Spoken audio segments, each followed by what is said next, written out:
ছেলেরা তো বিদেশ পাঠালাম, টাকা পয়সা তো ঠিক মতো পাঠাচ্ছে না। এদিকে কুরবানি চলে এসে মানুষের মার্কেট ঘাট করতে হবে, সব লোক টাকা ফাঁকা পাঠাচ্ছে। আমার ওটি বিদেশ কি করতে গেছে তা আল্লাহ জানে, কি যে করে সে। বিদেশে লোকজন টাকা পাঠায় আর আমার ওর টাকা পাঠানোর কোনো খোঁজ নেই। ফোন থেকে কি করছে?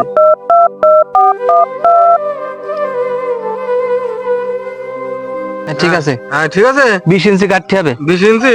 হ্যাঁ আচ্ছা, তার এই ইটটা ভালো করে ধরে বলো, বুঝছিস? আচ্ছা দাঁড়াতে, ফোন বাজছে কেন দেখি না আগে। ফোন বাজছে, ফোনও তো বেরোয় না। এই যে তোর আব্বা ফোন দিয়েছে। ফোন দিয়েছে? হ্যাঁ, তোর আব্বা ফোন দিয়ে দেখ কি কয়, শুনে দেখ। হ্যালো হ্যালো আব্বা, আবজান, কি এইবার তো টাকা পয়সা পাঠাইলে না তো? আব্বা আমি তো কোনো বেতন পাইনি, বেতন পাইলি এই মাসে বেতন পাই টাকা পাঠাই দেবো। এই লোকজনের সব মার্কেট হয়ে গেল, আমার ছেলে বিলের এখনো কোনো মার্কেট হইলো না। টাকা পয়সা তুমি পাঠাবো না? সে ঠিক আছে, মার্কেট করবেন, সব টাকা পয়সা আপনাকে দিতে সমস্যা নেই। তো এই মাসে কোনো বেতন পাইনি, বেতন পালি আপনার টাকা পাঠাই দিচ্ছি।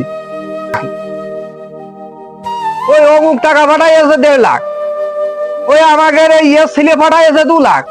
তোমার তো বিদেশ আজকে পাঠাইনি, তুমি সে টাকা পয়সা পাঠাচ্ছ না কেন? কি করছো সে টাকা পয়সা দিয়ে? ওরা ওরা পাঠায়, ওদের অনেক লাইন আছে, ওরা তো টাকা সেভাবে পাঠায়, মানুষের টাকা পয়সা মেরে নিয়ে পাঠায়। আমি তো তা করিনি, আমি তো এখানে হালাল রোজগার করি, আমি তো মানুষের টাকা মেরে খাই নে পয়সা দিয়ে। ওইদিকে আমার ফুর্তি করে বেড়াচ্ছ নাকি? তোমার কি বিদেশ আমার ফুর্তি করার জন্য পাঠাইছি? হ্যাঁ, শিগগিরই টাকা পয়সা পাঠাই দাও, তাহলে তোমার ওই বিদেশ থাকা লাগবে না। তোমার তুমি বাড়ি চলে এসো, তোমার থাকা লাগবে না বিদেশে, তুমি টাকা পয়সা না পাঠাতে পারলি।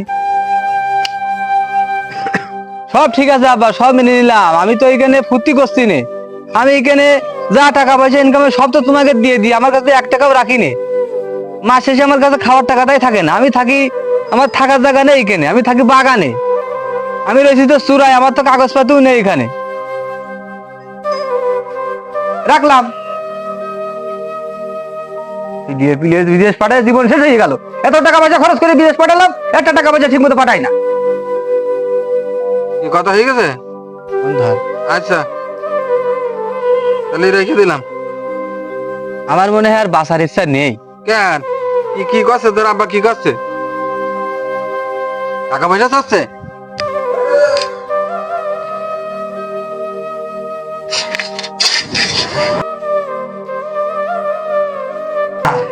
আরে এ তো মরিয়ে গেছে মনে হয় রে, যা মনে হয় রে। আচ্ছা দেখ, আব্বার কাছে একটু ফোন দিয়ে দেখি।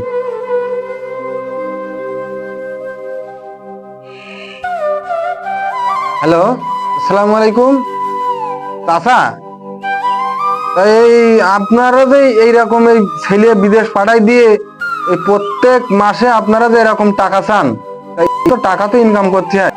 হ্যাঁ, আমরা থাকি, আপনাদের কি মনে হয় যে টাকার ভান্ডার নিয়ে আছি? এখন মাসে পাইনি, এই সিস্টেমটা এখনো কাজ, ছেলে তো হাত দিয়ে এখন মরে গেছে, তাহলে এখন কি করবেন এখন? তাই কন নেন, এবার সারা জীবনের মতন ইনকাম করেন। আপনার এই খবরটুক দেওয়ার জন্য দিয়েছিলাম। ঠিক আছে, তাহলে রাখলাম। এই ভিডিওটা আমরা তৈরি করেছি প্রবাসী ভাইদের জন্য। এই প্রবাসী ভাইরা কত কষ্ট করে কাজ কাম করে দেশে টাকা পাঠায়। বাড়ির থেকে বাপ মারা মনে করে যে প্রবাসীরা টাকার গাছ লাগাইছে। আসলে এই যে কত কষ্ট, তা এ বাপ মারা আত্মীয় স্বজনরা বোঝে না। তো আজকে সেই বাপ মার উদ্দেশ্যেই বলছি, আপনারা কখনো এরকম ভাবে আপনাদের সন্তানদের এভাবে পিছাদ দেবেন না কখনো কিছু টাকার জন্য। টাকার প্রয়োজন আছে, হ্যাঁ ঠিক আছে, কিন্তু সমঝোতা চেষ্টা করবেন, সুযোগ সুবিধে দেখার চেষ্টা করবেন। তো আজকের এই পর্যন্ত, আশা করি সবাই ভালো আছেন, ভালো থাকবেন, আর আমাদের জন্য একটু দোয়া